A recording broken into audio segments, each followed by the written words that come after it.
fechar a fábrica. Nós estamos aqui a aceitar ordens de um bando de gente que nos quer pôr no olho da rua, deslocar esta fábrica para outro sítio qualquer. Há 3 ou 4 gajos que estão lá em cima a mandar nesta merda, vocês cheios de dinheiro e nós aqui. E esse gajo está a dar cabo disto. Qual é o exemplo aqui? O que é que vamos fazer daqui?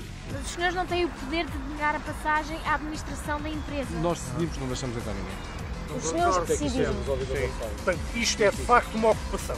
É uma ocupação. Não fomos nós a dar cabo dos gorilas, são os gorilas a dar cabo de nós.